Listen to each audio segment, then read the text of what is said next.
Party के सभी महासचिवगण, अलग अलग प्रदेशों के प्रभारीगण, प्रदेश कांग्रेस कमेटी के अध्यक्षगण की एक लंबी बैठक हुई। उस बैठक का केवल सार मैं आपको बताऊंगा। बैठक में सर्वसम्मति से 3 बड़े निर्णय लिए गए। पहला निर्णय, एक विशाल कांग्रेस पार्टी का सदस्यता अभियान प्रिंटेड फॉर्म्स और डिजिटल दोनों के माध्यम से 1 नवंबर 2021 से 31 मार्च 2022 तक चलाया जाएगा। ये निर्णय भी लिया गया कि हर वार्ड, हर गांव, हर मोहल्ले के अंदर कांग्रेस के नेतागण कांग्रेस की सदस्यता फॉर्म को लेकर जाएंगे और ज्यादा से ज्यादा जनमानस को कांग्रेस से जोड़ेंगे।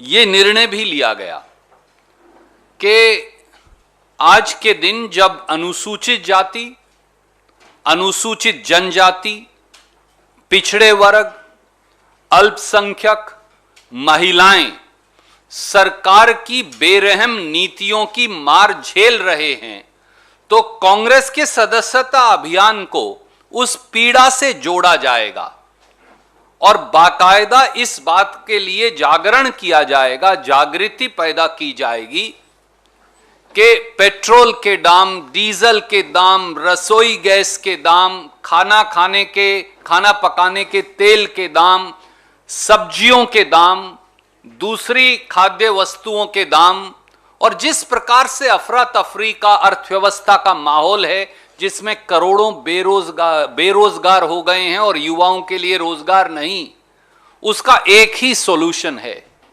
एक ही हल है, और वो है कांग्रेस पार्टी के सदस्यता अभियान से जुड़ना।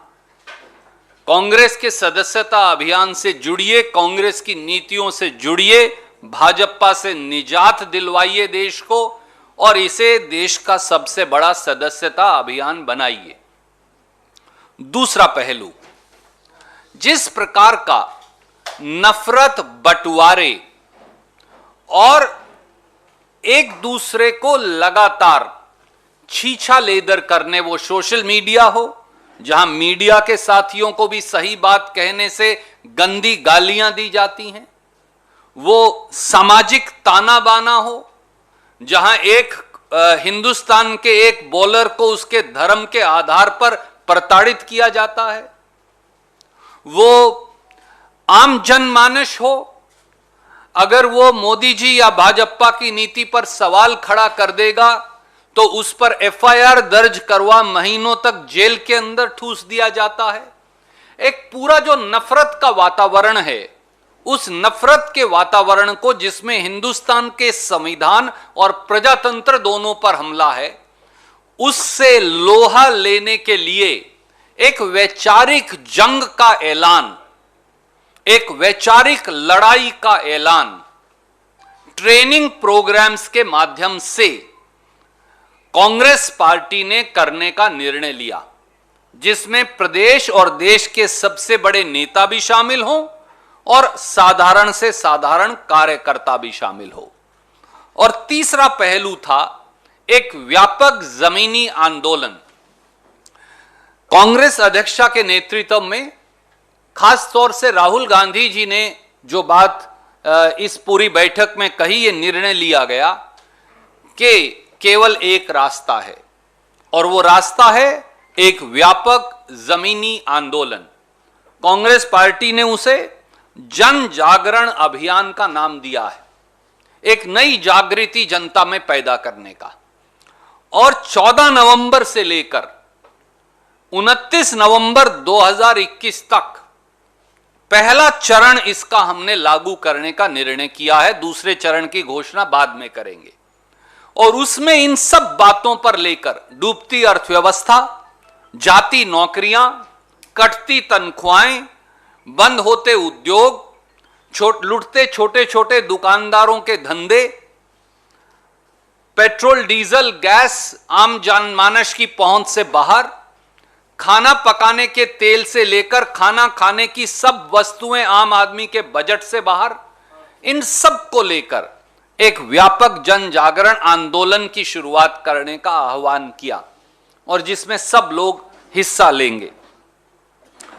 आखिर में कांग्रेस पार्टी की इस विशेष बैठक ने, जिसमें पूरे देश के नुमाइंदे थे, उन्होंने यह स्वीकार किया कि आज भाजपा आरएसएस का नफरत और बंटवारे का एजेंडा जो है, उससे भारत का प्रजातंत्र खतरे में है। मैं फिर दोहराऊंगा, इस बैठक ने यह स्वीकार किया कि भारत का प्रजातंत्र और भारत के संवैधानिक मूल्य, भाजपा आरएसएस ने संविधान पर भी हमला बोला है और प्रजातंत्र पर भी हमला बोला है और भारत मां को जख्म दिए हैं, भारत मां के बच्चों को जख्म दिए हैं जो नासूर बन गए हैं।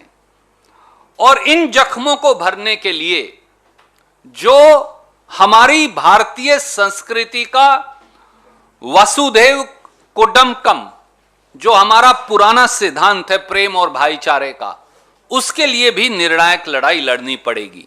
यह इस बैठक का सार था। Corruption here is writ large, bribery here is nakedly apparent.